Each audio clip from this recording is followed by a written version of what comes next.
Alright,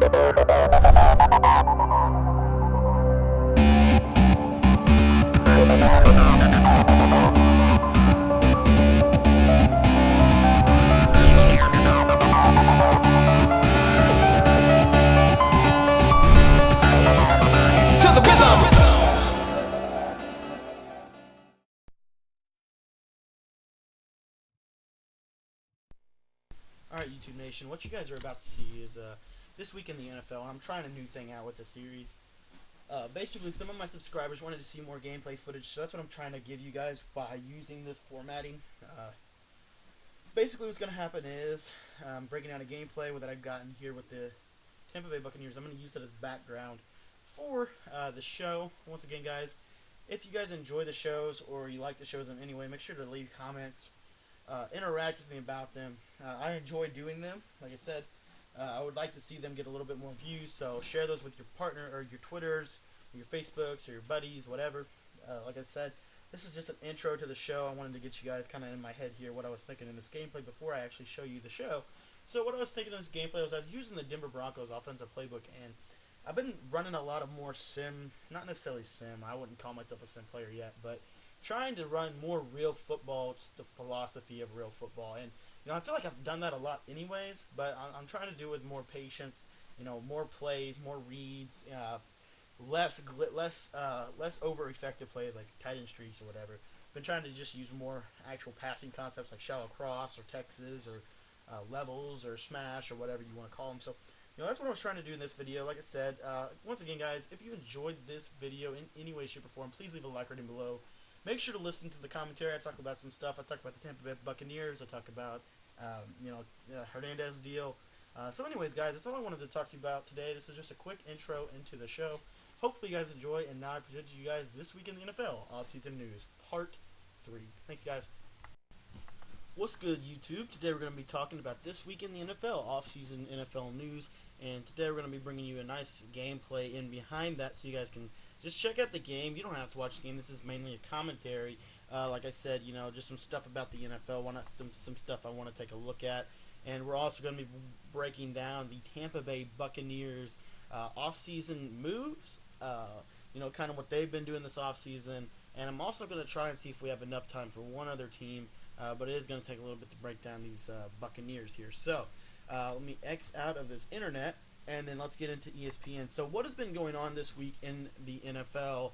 A couple things, a couple news stories. Obviously, Aaron Hernandez still going through that. Like I said, that's going to be something that we're going to, be hearing about for a long time to come. It's something that's, it didn't sound like, they had a whole lot of evidence at the beginning. Now you're starting to kind of see, a lot of evidence come out.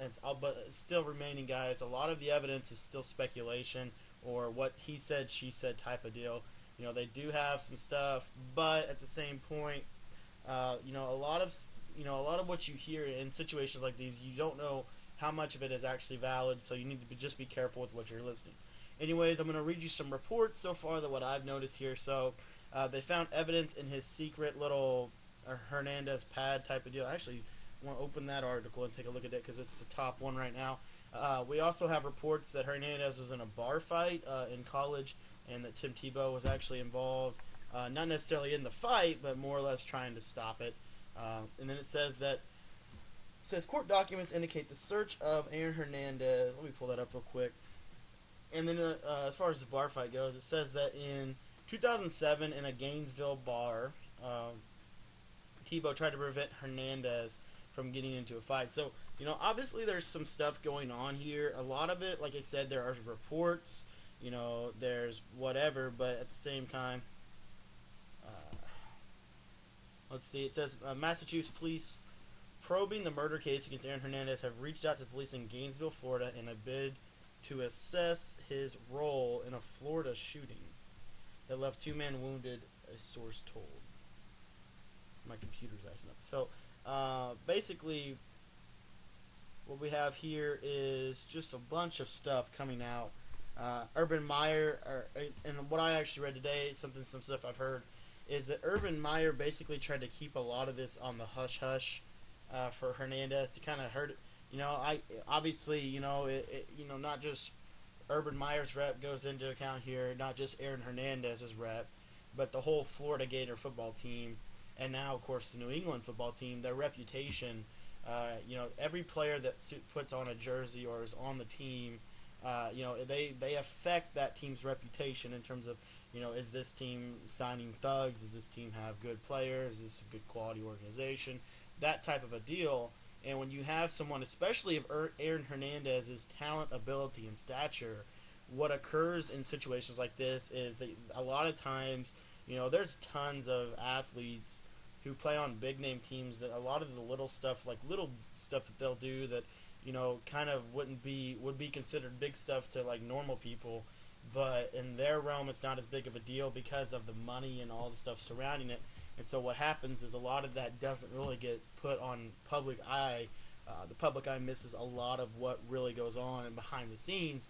And so what you're seeing here is just another thing where a lot of stuff that Hernandez did was basically just kind of kept on the DL.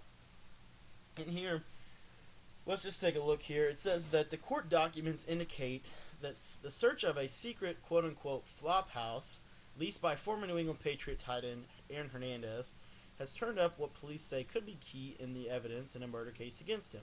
Police say they learned about the apartment from Carlos Ortiz, a friend of Hernandez, whom prosecutors say was with the ex-player the night he allegedly arranged the shooting of Odin Lloyd. They then searched the $1,200 a month apartment in Franklin on June 26th. According to the search warrant records at Rentham District Court, among the findings were a white hooded sweatshirt and a cranberry-colored cap in a bedroom, the document said. Surveillance video showed Hernandez wearing a similar sweatshirt the night Lloyd was killed on June 17th, the records say. He was wearing the cap in a picture shown on local news station taken outside a nightclub June 14th, the Friday before the killing, the document said. Prosecutors say Hernandez was upset at Lloyd for talking to certain people at the nightclub. The white sweatshirt could be used to assist in linking Hernandez to the scene of the crime. Trooper Michael Bates wrote in an affidavit, I can't pronounce that, in support of one of the search warrants. Now, basically what this means is if they found this stuff and it's in an apartment that he basically is renting or leasing, he's renting this apartment. He has stuff that they found, basically stuff that he owns, like materials, so like clothing. In this example, a hooded sweatshirt and a cranberry-colored cap. Okay, so you have those two things, and again, that was supposedly what he was wearing the night of the shooting. So if it was what he was wearing the night of the shooting, he obviously was at that apartment the night of the shooting. So that's going to mean that there's probably more stuff that they could maybe find to incriminate him.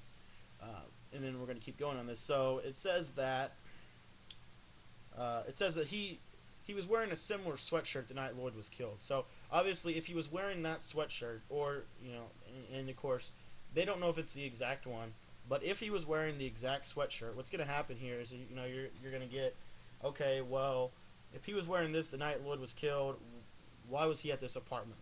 Okay, and it was a secret apartment nobody else knew about.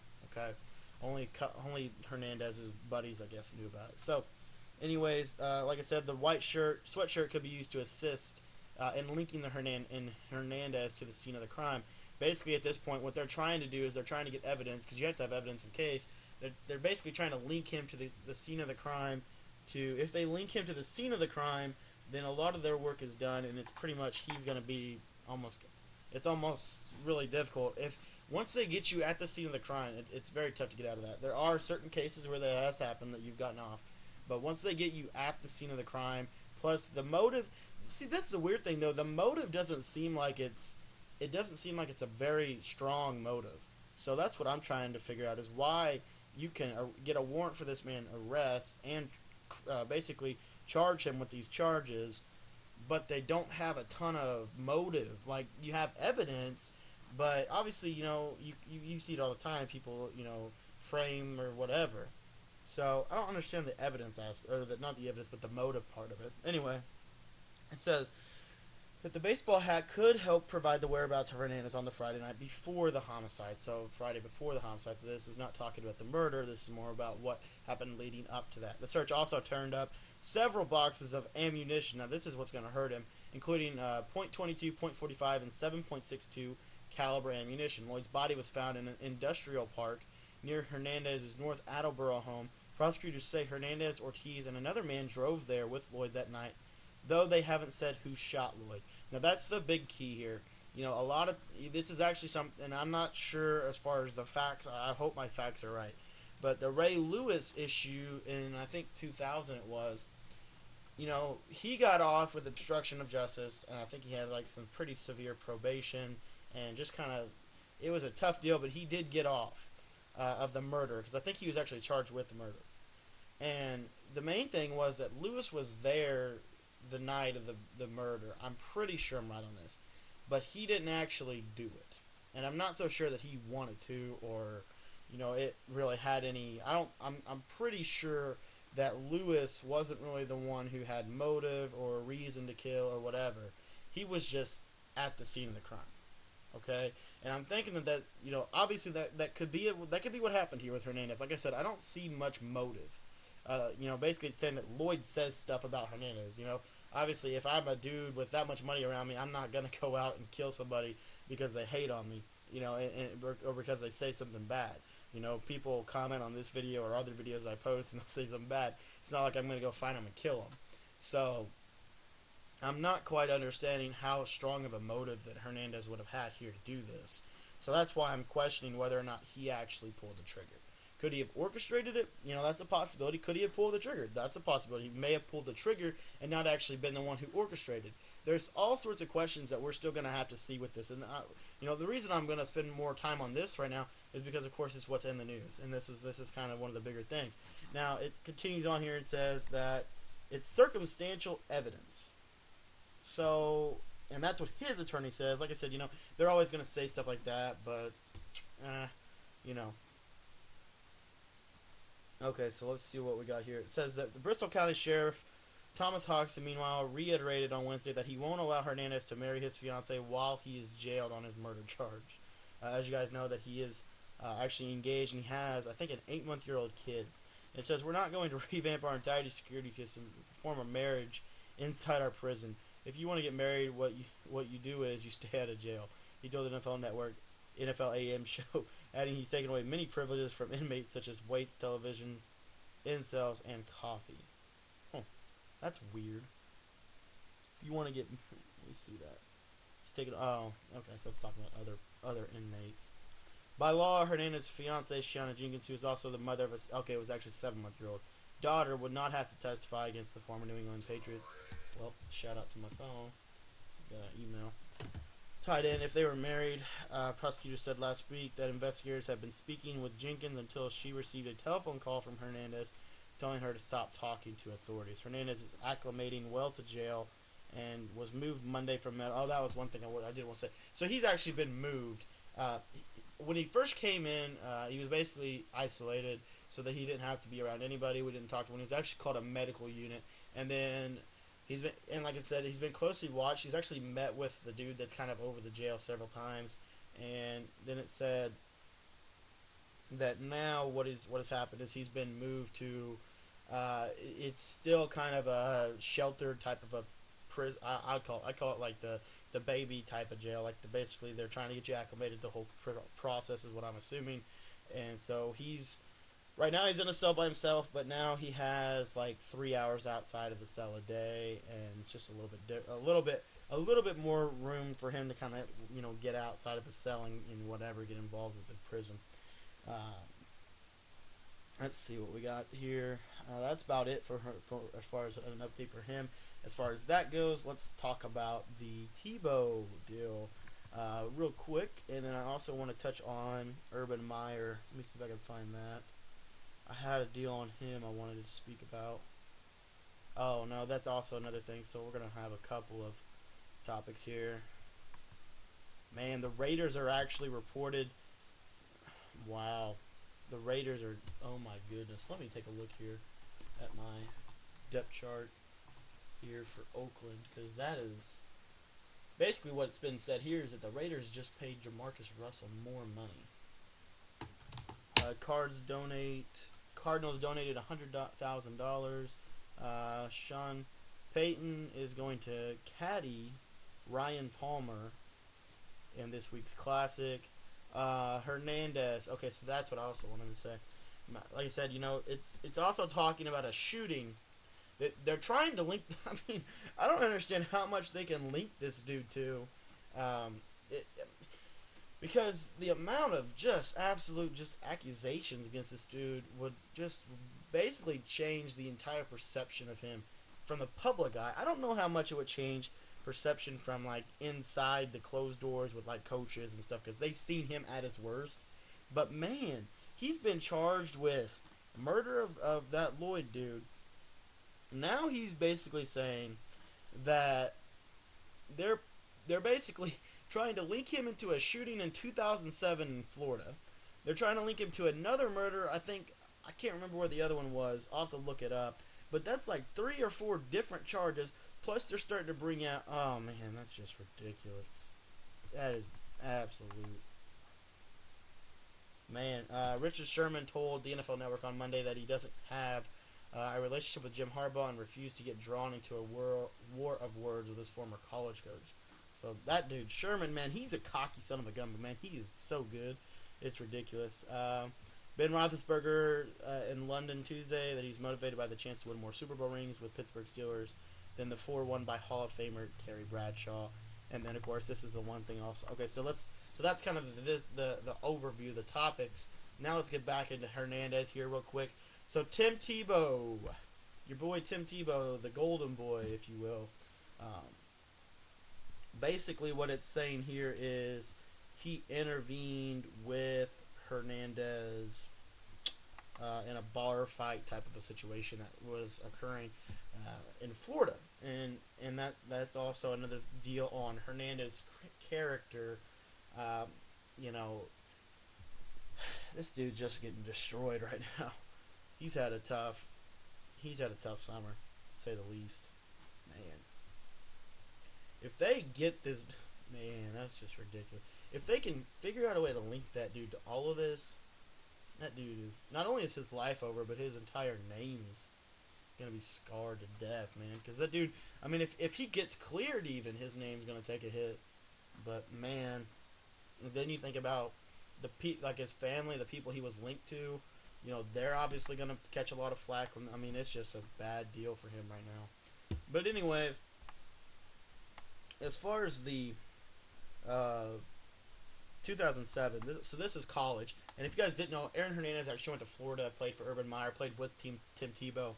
And basically, okay, so it says Tim Tebow tried to play peacemaker in a 2007 bar fight involving then Florida teammate Aaron Hernandez, according to the supplemental police report obtained by ABC News. Tebow, whose name was not included in the first report, told police that he urged the then 17-year-old Hernandez to leave peacefully after Hernandez consumed 2 drinks, but refused to pay for them. Man, that dude was 17 years old. Man. Tebow offered to pay the disputed bill, according to the report. Employee Michael Tafforn became angry with Hernandez and yelled at him, the report said. As he turned to walk away, Hernandez punched Tafforn in the side of the head. Tafforn saw a doctor the next day and was diagnosed with a ruptured eardrum, according to the incident report. When police arrived at the scene and could not find Hernandez, they interviewed Tebow about the incident. And according to the police records obtained by the newspaper, Tebow said he witnessed the dispute, tried to help resolve the conflict. The report noticed that Tebow and Hernandez told police they had notified then-coach Urban Meyer of the incident. The Sentinel report that the police caught up with Hernandez 2 hours later to speak with him about the incident. The officer who interviewed him wrote that Hernandez was polite and professional and did not appear to be intoxicated. And that's one other thing I do want to touch on. Basically, a lot of times you see like these NFL players go into prison. Like I said, there's 23. I think it was like 23 or 27 or something weird. It's a high number who've been arrested since the Super Bowl. But it's rare, in my opinion, that you see these NFL superstars go into prison and are so polite and professional. Guys like Ocho Cinco, or we'll be later talking about that Colts safety, or guys like that. But then you see guys like Hernandez and Josh Brent and those guys who actually they're kind of what like I said, polite and professional. So there's something to be said for that. So basically, it says that Tafforn said he had been contacted by legal staff and Florida coaches about a possible agreement in the case. He wanted to pursue charges, but he later had second thoughts. The source told ESPN the administration didn't know whether Meyer or anyone from his staff met with Taft Warren. A Florida spokesperson told ESPN's Andy Katz on Tuesday night that no one from the university's general counsel's office was involved in the matter. So it may have been some booster or something is what I'm thinking. But anyway, it says that police recommended that they charge him with a felony assault, but they never did. Hernandez, now 23, is facing first-degree murder in the slaying of 27-year-old semi-pro football player. And here's going to talk about John Hevesy, who was Hernandez's positional coach at the University of Florida, told ESPN.com that Tebow had reached out to Hernandez, but no mentorship was struck. Tim struggled with others' immaturity. So, obviously, that's one thing about Tebow is he's always been so mature and, just professional and has such a big heart. And basically says here, Tim struggled with others' immaturity. Like, why aren't you doing this the way I do it? Kids are kids. I think it's not as much as Aaron as it was Tim. Tim was a very mature 18-year-old. If you take a poll of 10 18-year-olds, what are the first things on your mind? Okay, first is going to be women, second is going to be this, and third is going to be this. Tim's going to be, God, and God. Basically saying, they were close, but there never really was like a mentor type of deal.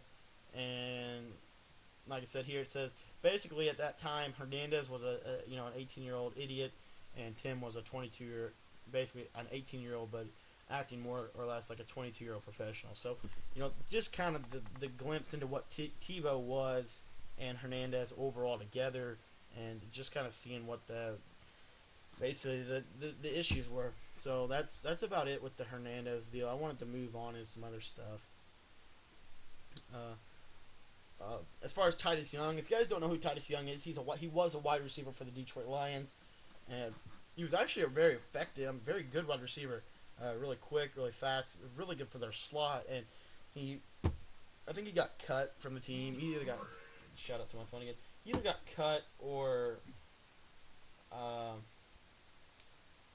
he either got cut or he was traded, but I'm pretty sure he got cut, if I remember correctly.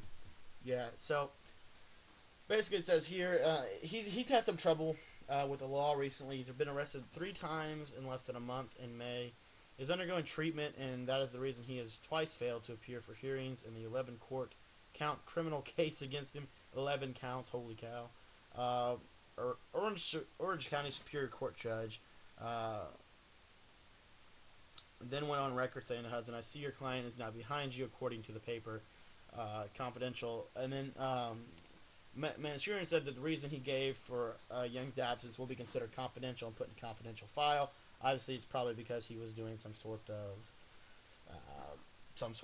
treatment, is what this article says here. The judge continued to hold a $100,000 bench warrant on Young, meaning Young is not a fugitive but could be subject to arrest if he fails to show up for his next scheduled appearance.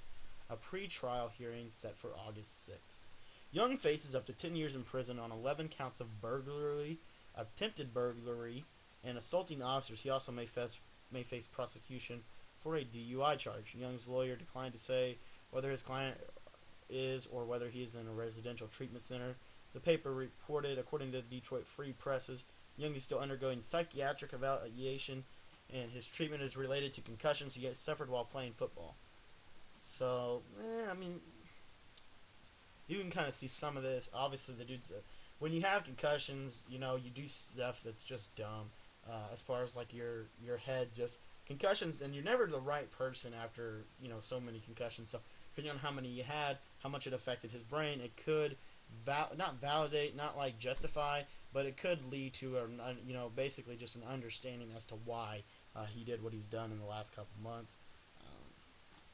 Like I said, the Lions drafted Young in 2011, but released him in February after a drop of productivity and disputes with teammates and coaches. And I actually wanted to touch on this way earlier than this, but man, his life has been really, really crappy too recently, and it's obviously his fault, but again, you feel bad for people like that who just have so much, and they just, it hurts me. I don't know about you guys, it does hurt me. Anyways, moving on to the next topic. An arrest warrant alleging that San Francisco 49ers linebacker Ahmad Brooks hit a teammate on the head with a beer bottle has been put on hold at the request of prosecutors who are reportedly close to deciding whether to file charges. Authorities in San Jose sought the warrant last week to arrest Brooks on suspicion of committing felony assault with a deadly weapon, a beer bottle. Man, that's so dumb. And with, obviously obviously he's drunk. Obviously, and I'm not saying we should excuse this. I'm just saying, it's probably just him joking around. It probably wasn't anything serious. A judge signed it Thursday, but the county district attorney's office asked to have it set aside by the next day. Santa Clara Superior Court spokesman Joe Macalusco said. The case is not done, and that's where we are. According to police, Brooks, 29, hit teammate Lamar Divins with the bottle 3 times and then punched him in the face during an early morning argument on June 8th. The alleged attack left Divins with a 3-inch cut on his forehead, according to police statements accompanying the warrant applications. But here's the best thing for Brooks in this situation. Divins declined to press charges against Brooks, according to the Bee, which is actually a newspaper in San Francisco. Moving on here, it says that told the newspaper the case was filed to the judge due to an internal error, and additional information, including medical information, was needed before it could be decided whether to file charges. Brooks, Divins, and teammates Lawrence Acoy and Mike Purcell had been drinking and went to a bar before returning to Brooks' house. Divins pretended to throw Brooks' keys in the grass, although he actually had held onto the keys, prompting the attack. According to the statements, investigators were told that Brooks was obviously intoxicated and threatened to get a gun. According to the statements, a person who answered the telephone and the number listed for Brooks referred comment to the 49ers. The team said in an email that it was aware of the situation, but it would not comment for now. Brooks is a phenomenal football player. I don't know if you guys know that or not. He's one of the best. I think he's arguably one of the most underrated players on the 49ers.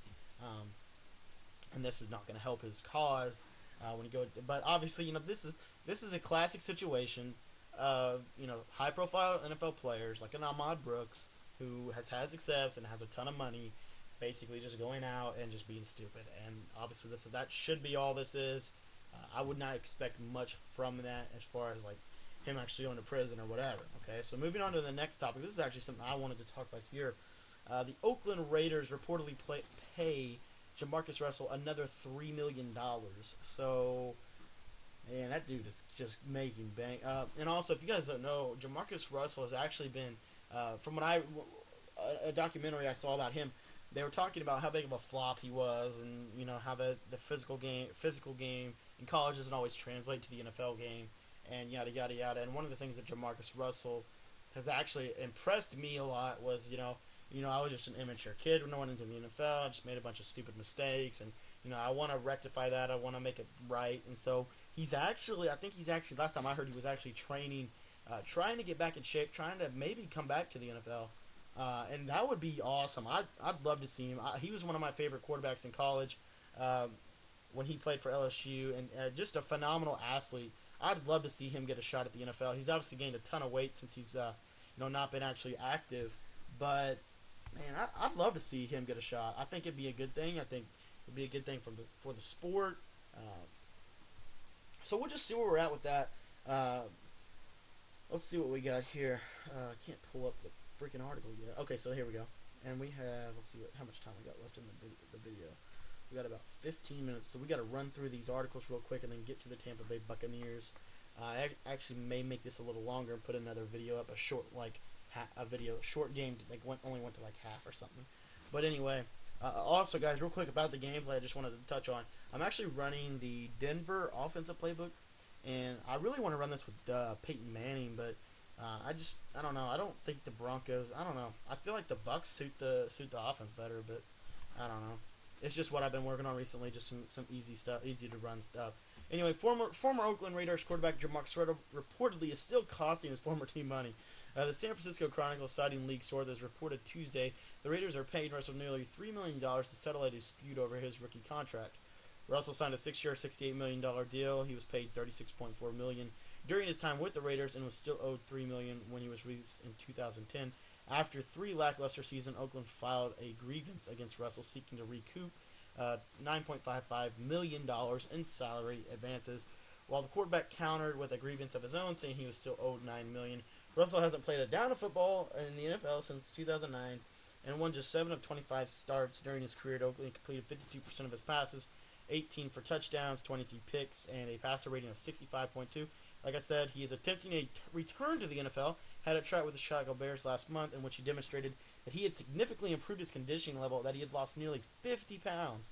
However, he was inconsistent throwing the football during the workout and remains inside. Obviously, I think that if he can maybe get that consistency with throwing the football, that's going to be the main thing. He will certainly have opportunities, places like the Cardinals, places like, maybe even the Cowboys. Obviously, there's a ton of opportunities for this man if he wants to, but he has to put the work in, and he has to, continue to grow, okay? So that's the key thing for Russell, is he just has to become a student of the game. If he wants to do this professionally, then he has to be a professional outside of the league, and, a big part of that, taking your craft so seriously. He has to get in the, as we would call it, Madden, he has to get in the lab, he has to get into practice, and he has to work on his mechanics, stuff like that. Something that I love about Tim Tebow is that he actually does that. He masters that. He works and works and works. He's probably one of the hardest working players in the NFL, and he's just not there yet. But the difference between Tebow and Russell is obviously that Tebow is willing to work, and that's why Tebow still has a job. But hopefully Russell can do that. Last main topic of this year of the NFL, this week of the NFL, is that the Joe I can't say his name. He's the Colts safety. Joe Lefaged, whatever you want to call him, Lefgred, I don't care what you call him, but that's what his name is. It says basically here, Indianapolis Colts safety was released from jail Tuesday following his weekend arrest in Washington on gun possession charge. Lefged was arrested during a traffic stop after police said they found marijuana. Obviously, that's not good. Obviously, and again, that's another example of a player in the NFL who has tons of opportunities and is on the up track, on the right track, getting off of it, making stupid decisions. Now, this dude's only, 23, 22, so you can cut him some slack there. 25, but, man, it's just so sad. He was actually carrying a licensed pistol outside a home, a felony. This case involving a traffic stop and indicia of drug use, flight from police, recovery of an open container. Prosecutor Ben Schrader told Lefgred's lawyer David Schertler asked that his client be released, saying the Colts have considered him an exemplary citizen during this time with the team. So that's kind of what's up with him. So kind of frustrated there. As far as what he's going to face, he's been released from the Colts, so he's no longer a Colt. And as far as charges, they filed various other charges against Lefgred related to the incident, but the prosecutors are only proceeding with the guns charge. Everything else has been dropped. So he's on a guns charge. I don't know what that's going to really mean. It's, he's probably not going to jail, but you may see some probation, maybe house arrest, something like that, is what I'm assuming is going to happen to him. Moving on to the Tampa Bay Buccaneers breakdown now, since we are almost out of time here at 32 minutes, unfortunately. So we got about 12 minutes to really quickly break down the Bucs offseason moves. So real quick, because I touched on this in a couple videos before in this series, but a couple of things here with the Bucs is they added Darrelle Revis, they added Deshaun Golston, really solidifying their secondary. In my opinion, the Buccaneers are one of those teams this year that are going to have they're either going to win the division, or they're going to be one of the worst teams in the division. It's all or nothing this year for the Bucs, in my opinion, because they have brought in all this talent, and now it's just kind of a matter of getting the talent to mesh. So here we're going to take a look at the Tampa Bay Buccaneers depth chart. Obviously, you have a quarterback who you can maybe rely on. I don't know how consistent he's going to be. He's been consistent, and then he's been inconsistent. He's had good games, bad games, whatever you want to call it. Josh Freeman, in my opinion, is a franchise quarterback, but the issue will be, is he mature enough? Is he old enough to take on that Aaron Rodgers type of job in leading a team to a division title? Now, moving on, he definitely has the talent to do it. Mike Williams, Vincent Jackson, Kevin Ogletree. What's this dude's name? Let me see. I'm going to actually pull him up on my PlayStation here. Let me see if I can pull him up here. The Buccaneers. Josh Freeman, Vincent Jackson, Taquan Underwood, Kevin Ogletree. Their offensive line. They've got a freaking studly offensive line. If you guys don't know, they got Donald Penn, Carl Nix, Jeremy Zuta, Davin Joseph, and DeMar Dotson. DeMar Dotson's the one question mark, but still, he's 6'9", 315. I mean, they definitely got some pieces in place. As far as the running game, they've obviously taken a step back in getting rid of LeGarrette Blount, but they still have Doug Martin. And they also added one of my favorite backs in the game, Brian Leonard, a back that you can do a lot with, scatting, third down back, that type of a situation. Kevin Falk type of a guy, certainly going to be a nice piece to have in their offense. They bring back one of my favorite receivers, or actually they add one of my favorite receivers, is Steve Smith from the New York Giants. I'm not sure if he was at the Giants. I don't think he was at the Giants last year, but from a couple of years ago, he was at the Giants. He was a slot receiver type of role, something they're going to need. Now, as far as tight ends go, they got rid of Dallas Clark. He's no longer with the team, but they do have Luke Stocker, 6'6", 1 year. This will be his third year. Just a really good player overall. They got Zach Miller a couple years ago from the Raiders. He actually played for the Seahawks last year, bringing in some talent there. So really interesting to see what this Buccaneers offense can do. Now, I'm not so worried about the offense. Now let's take a look at the defense here. Let's see how much time we got left. Okay, we got about 10 minutes. So the defense is a basic 4-3 defense. And their coach is a Tampa 2 style, a Tampa 2 guru. So that's exactly what they need in terms of what Tony Dungy had been doing there before he left. Now let's go through their secondary here. This is the main thing I want to focus on, is the addition of Darrell Revis and Deshaun Golson basically takes two places and fills them. Now they have Eric right on the right side, able to play that second corner role that he's probably more suited for. If you take a look at his statistics here, the dude is basically, he's 5'10", 190. Not a whole lot of, super athleticism in terms of a freak type of deal. That but very fundamentally sound. But a very good second corner in my opinion. Not a top tier corner. They also continued to add, or they kept. Mark Barron, and that dude is a prototype strong safety. Him and Golson are going to be deadly together. They're going to be hitting people all over the field. They're both very big playmakers for their defense. They got two safeties to be nice playmakers. Their corners are going to be very fundamentally sound. Revis is not going to miss a beat. He's going to be one of the top 5 corners in the game. They really are going to solidify what their really worst asset was last year in their pass defense. They also bring back a really studly defensive line, in my opinion, a young defensive line. That means a fresh defensive line. They bring. They actually don't have Michael Bennett anymore, so that's one thing that I didn't like. I didn't like him leaving, but they still have Adrian Claiborne. They still have Daquan Bowers, both guys that can contribute, should contribute. Hopefully, they will contribute in their third year in the field. This is kind of their make or break season. At defensive tackle, they bring back Gerald McCoy, one of the best defensive tackles in the game out of Oklahoma. Him coming into his 4th year has had time to mature and grow. Gary Gibson, second string, not the best defensive tackle in my opinion. What he's going to have to do is he's going to have to play that almost, you got to have McCoy's got to be your Warren Sapp. Gibson's got to be that no-name guy, that steel curtain type of, or what was that dude? Banashak from the Steelers, great defense. He's got to be that type of a guy who just kind of gets in there, gets dirty, does the dirty work, stops the run, that sort of a dude. In that position. Now moving on to their linebacking core, their weak side linebacker what's his name? Yeah, Levante David. That dude was an absolute phenom in his rookie season. Hopefully he comes back in the sophomore season, can have at least half the production, and they'll be good there. Their middle linebacker is where I think is the biggest question mark. Mason Foster, coming into his 3rd year in the NFL, has had time to groom himself under this system.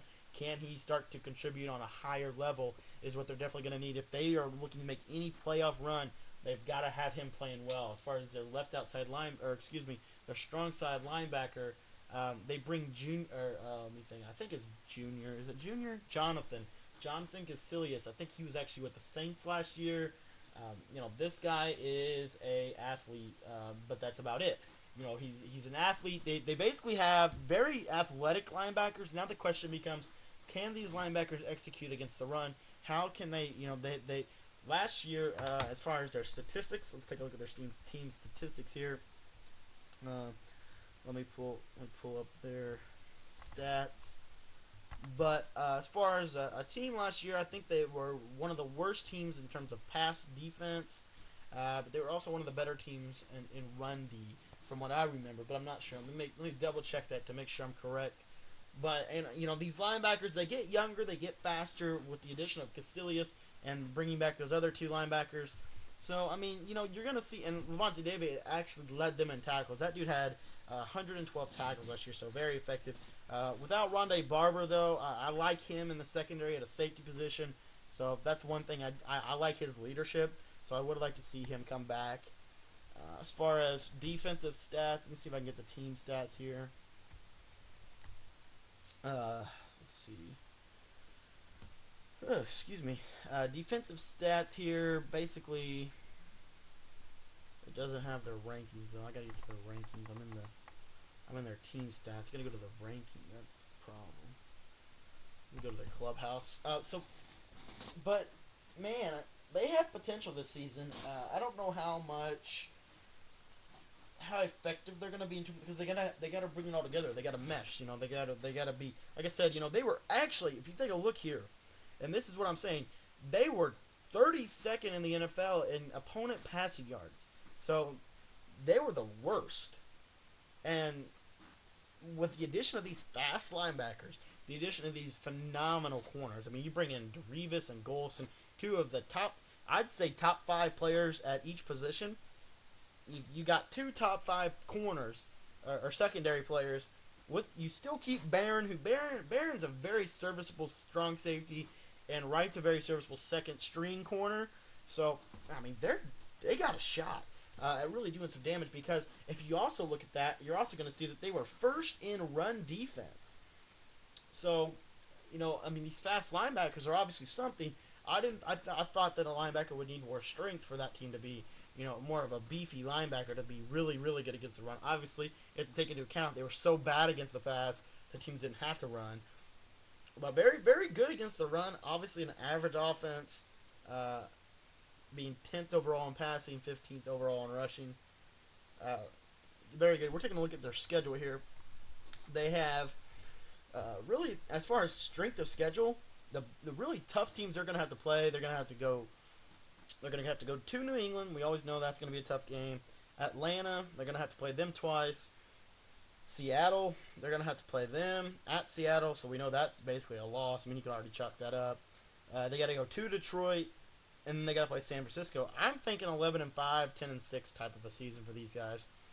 If they win all the games they should, and maybe steal one out of the 5 harder games they're going to have, I really do. I think the Buccaneers make the playoffs, and I honestly think that they can maybe do some damage. I think they could be one of a wild card team. Something like that as we progress into the season. So, but that's about all I wanted to talk about today. Let's go back to the homepage here and see if we have any new news. Oh, draft picks. That was a big deal. So they obviously gave up their first round pick to the Jets for Revis. They grabbed a dude named Banks out of Mississippi State. They got a third-round quarterback, which I thought that was a good pick. I think he's going to be a nice backup, maybe even compete in terms of not a starting job for the Bucs, but maybe a starting job down the road.